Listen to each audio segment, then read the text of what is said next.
Yo, we back with a new video. This lift was not bad. This was actually a pretty good lift because I progressive overloaded on everything.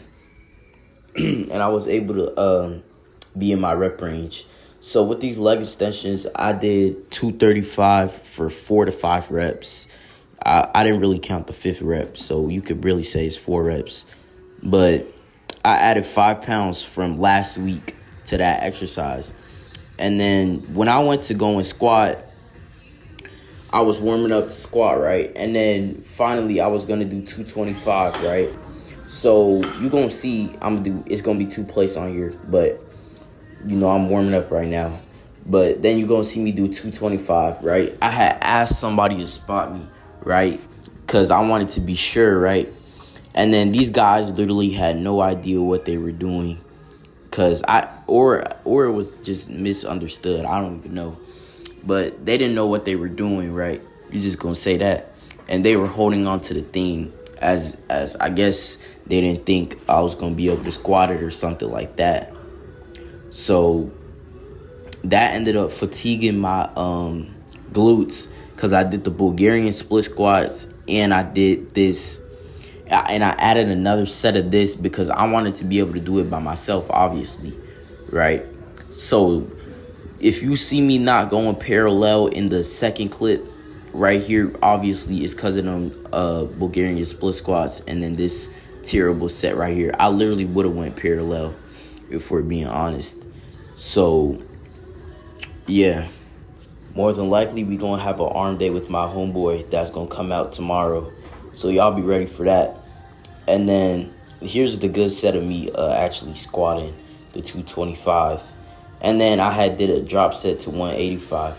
Normally I would drop to like 100. Normally I would drop like 10 pounds from this, but my glutes were so tired from the Bulgarian squats and that set. So I did 185 for some reps.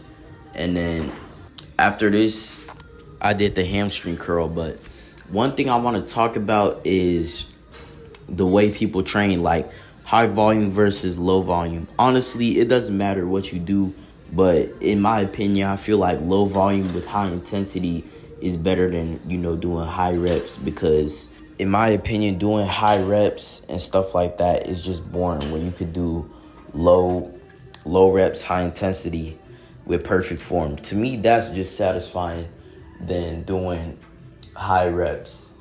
So that's my way to train, and a lot of people train that way too. So it just depends on what you like to do, to be honest. So the only really 3 movements that I do for abs is you're gonna see is ab crunch and then leg raises and then torso twist.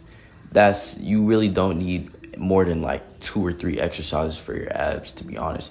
If you really wanted to do one exercise, you could. You're gonna see me do inner thighs in a minute, but I was doing 305 on the inner thighs machine, right? And I was easily repping it out.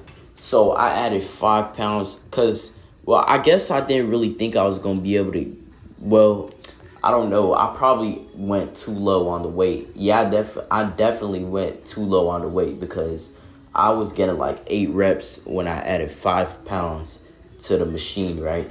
So probably next lift, I'm going to add like 25 or something like that because my rep range is 3 to 6, obviously. So if I was getting 8 reps with this weight right here, then it was obviously too light. So and then eventually I'm going to have to buy a gym pin because I'm not going to be able to just do what I did right here for this machine. But it's genuinely satisfying when you're able to lift heavy with perfect form. And the feeling, like when you knew you couldn't do a certain weight and you end up repping that weight out, because you're progressive overloading, there's no better feeling, to be honest. We going to have an arm day coming out tomorrow, so y'all be ready for that. Anyways, I'm going to see y'all soon.